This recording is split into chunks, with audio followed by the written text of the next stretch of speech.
Hello स्वागत है आपका आज के नए वीडियो में। आज हम लोग पढ़ने जा रहे हैं हिस्ट्री का एक और इम्पोर्टेंट टॉपिक जो कि है इंग्लैंड की गौरवपूर्ण क्रांति पर हमें निबंध लिखना है। जो ग्लोरियस रिवॉल्यूशन हुआ था इंग्लैंड में उस पर हमें निबंध लिखना है। हम लोग इससे पहले इंडस्ट्रियल रिवॉल्यूशन भी एक हुआ था इंग्लैंड में औद्योगिक क्रांति, और लेकिन हम लोग वो पढ़ चुके हैं। हम लोग आज पढ़ेंगे गौरवपूर्ण क्रांति यानी कि ग्लोरियस रेवोल्यूशन के बारे में।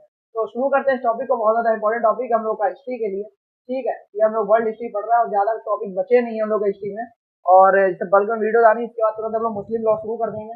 मुस्लिम लॉ भी ज्यादा नहीं होगा, बल्क में वीडियोज आएंगी, जितने इंपॉर्टेंट टॉपिक्स होंगे वही आपको पढ़ाए जाएंगे, कोई भी एक्स्ट्रा चीज नहीं पढ़ाई जाएगी। शुरू करते हैं इस टॉपिक को हम लोग इंग्लैंड की ग्लोरियस रेवोल्यूशन को। तो सामना कह रहा है कि इंग्लैंड की जो गौरवपूर्ण क्रांति होती है यानी ग्लोरियस रेवोल्यूशन होता है जो 1688 या 1689 में हुई, ठीक है। जो क्या हुआ 1688 से 1689 में हुई।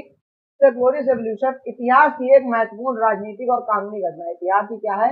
एक महत्वपूर्ण राजनीतिक और कानूनी घटना है जिसने न केवल इंग्लैंड बल्कि समूचे पश्चिमी लोकतंत्र के लिए संवैधानिक शासन की नींव रखी थी। जिसने न केवल इंग्लैंड की बल्कि पूरे पश्चिमी लोकतंत्र की क्या थी?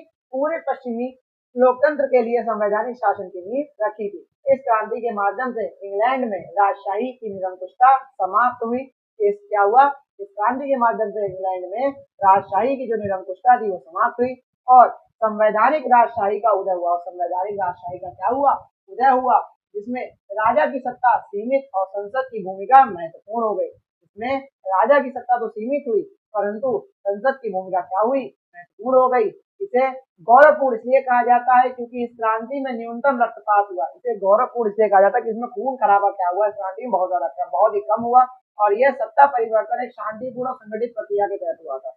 और ये जो सत्ता का परिवर्तन था वो शांतिपूर्ण मतलब शांति से और एक संगठित जो प्रक्रिया थी उसी के तहत हुआ था। गौरवपूर्ण क्रांति के कारण देखते हैं कि ग्लोरियस रेवोल्यूशन के कारण क्या थे। तो 1685 में जो जेम्स द्वितीय इंग्लैंड का राजा बना, जो 1685 था उसमें जो जेम्स सेकंड था वो इंग्लैंड का राजा बना था। वह एक कट्टर कैथोलिक था। वो क्या था? एक कट्टर कैथोलिक। कैसे वो चर्च वाले नहीं होते हैं यहाँ जो चर्च में बहुत ज्यादा मान्यता मानते हैं, जबकि इंग्लैंड का अधिकांश समाज प्रोटेस्टेंट था। जबकि जो इंग्लैंड का अधिकांश समाज कैसा था? प्रोटेस्टेंट था। जेम्स द्वितीय के शासनकाल में धार्मिक और राजनीतिक तनाव बढ़ने लगे। जो जेम्स द्वितीय के शासनकाल में जो धार्मिक और जो राजनीतिक तनाव थे, जो टेंशन थे, बहुत ज्यादा बढ़ने लगे थे क्योंकि जो जेम्स द्वितीय ने कैथोलिकों को अधिकार देने और प्रोटेस्टेंटों पर प्रतिबंध लगाने की कोशिश की थी। अरे यार ये अमीर वर्ग था, ये अमीर लोग थे, गरीब लोग थे, मतलब इन्हें मतलब अमीरों को ज्यादा अधिकार देने लगे तो प्रोटेस्टेंटों पर ज्यादा प्रतिबंध लगाने की उन्होंने कोशिश की थी, इसलिए तनाव और बढ़ गया था। उन्होंने बिना संसद की अनुमति के अपने अधिकारों का प्रयोग किया। उन्होंने बिना संसद की अनुमति के अपने अधिकारों का प्रयोग किया, जिससे संसद और जनता में असंतोष बढ़ा। जिससे क्या हुआ? संसद और जनता में असंतोष बढ़ा था। ठीक है, समझ में आ गया? आगे चलते हैं भाई। धार्मिक स्वतंत्रता और संसद के अधिकारों का उल्लंघन हुआ और साथ ही साथ जो धार्मिक स्वतंत्रता थी और जो संसद थी उसके अधिकारों का क्या हुआ?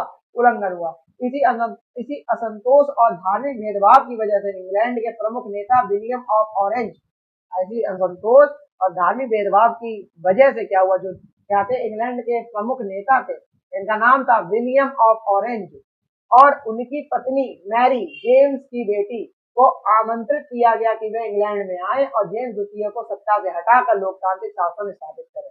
और इसी असंतोष और धार्मिक भेदभाव की वजह से इंग्लैंड के जो प्रमुख नेता थे विलियम ऑफ ऑरेंज और उनकी जो पत्नी थी मैरी, तो जेम्स की बेटी थी, जेम्स की बेटी थी, वो क्या करा जाए? तो जेम्स की बेटी थी, उनको आमंत्रित किया गया कि वे इंग्लैंड आए और जेम्स द्वितीय को सत्ता से हटाकर लोकतांत्रिक जो एक डेमोक्रेटिक जो एक शासन है उसको क्या करे? वो स्थापित करे।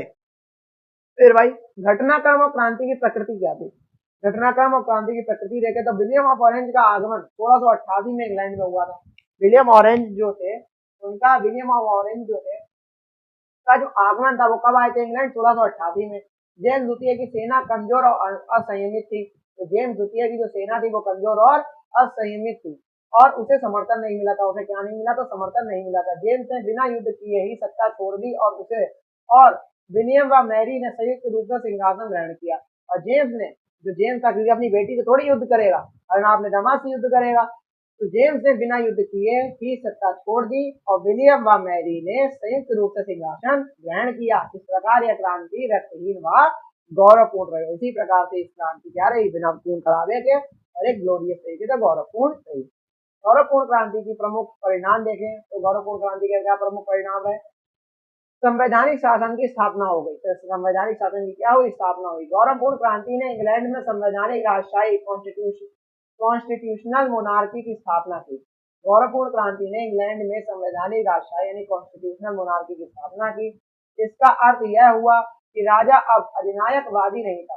इसका अर्थ यह हुआ कि जो राजा था वो अधिनायकवादी नहीं था और उसकी शक्ति संसद द्वारा सीमित नहीं थी। उसकी जो शक्ति थी वो संसद के द्वारा सीमित नहीं थी। राजा के अधिकारों को संविधान या कानून द्वारा नियंत्रित किया गया और राजा के अधिकारों को संविधान या कानून के द्वारा क्या किया गया, नियंत्रित किया गया। संसद को विधायी और वित्तीय शक्ति मिली और संसद को विधायी और वित्तीय शक्ति मिली। 1689 के अधिकारों का विधान, 1689 का अधिकारों का विधान देखें तो बिल ऑफ राइट्स 1689 का क्या था कि गौरवपूर्ण क्रांति के बाद संसद ने बिल ऑफ राइट्स पारित किया, जो अंग्रेजी लोकतंत्र का एक अभिन्न हिस्सा बन गया। जो क्या हुआ, अंग्रेजी लोकतंत्र का क्या बन गया, एक अभिन्न हिस्सा बन गया। इस विधेयक में निम्नलिखित प्रमुख प्रावधान थे। इस विधेयक में क्या थे, निम्नलिखित प्रमुख प्रावधान थे। कौन कौन से प्रावधान थे, राजा बिना संसद की अनुमति के कानून नहीं बना सकता। राजा बिना संसद की अनुमति के कानून नहीं बना सकता। राजा बिना संसद की अनुमति के कर नहीं लगा सकता। संसद के सदस्यों का चुनाव स्वतंत्र होगा। धार्मिक स्वतंत्रता की गारंटी दी गई, विशेषतः प्रोटेस्टेंटों के लिए। ठीक है, मतलब जो गरीब बिल्कुल मजदूर वर्ग था।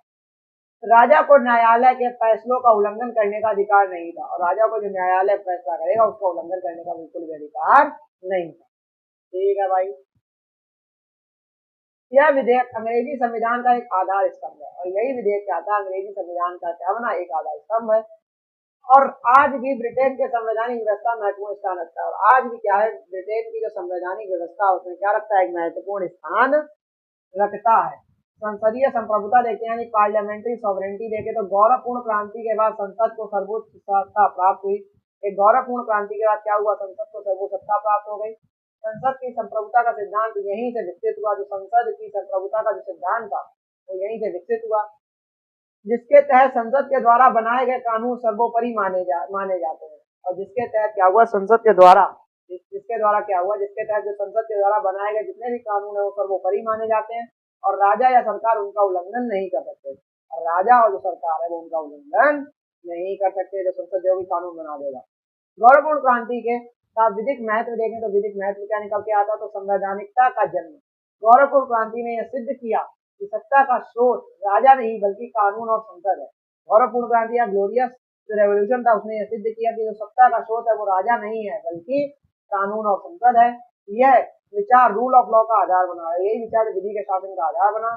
यानी कानून के ऊपर कोई नहीं है, ना ही राजा, कोई भी नहीं है, ना ही राजा, राजा भी नहीं है, कोई व्यक्ति भी नहीं है कानून के ऊपर।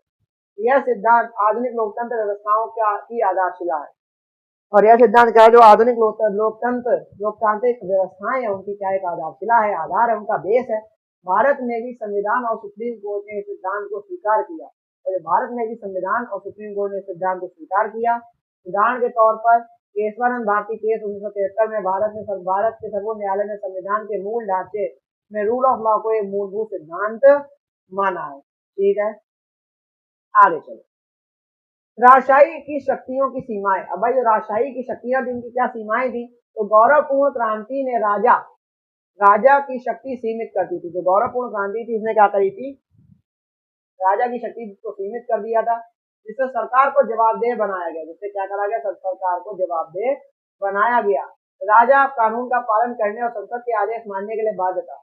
राजा कानून का पालन करने और संसद के आदेश मानने के लिए क्या था, बाध्य था। स्वतंत्र न्यायपालिका का आरंभ देखें तो यह क्रांति न्यायपालिका की स्वतंत्रता की नींव भी रखती है। यही क्रांति क्या रखती है, न्यायपालिका की स्वतंत्रता की नींव भी रखती है। बाद में अंग्रेजी न्यायपालिका ने यह सुनिश्चित किया कि ना तो राजा और ना ही संसद कानून के विरुद्ध कार्य कर सकेंगे, ना ही राजा संसद के विरुद्ध कार्य कर सकेंगे और ना ही सरकार। ठीक है, ना ही अंग्रेजी न्यायपालिका ने सुनिश्चित किया ना तो राजा ही और ना ही संसद दोनों ही कानून के विरुद्ध कार्य ना कर सकेंगे।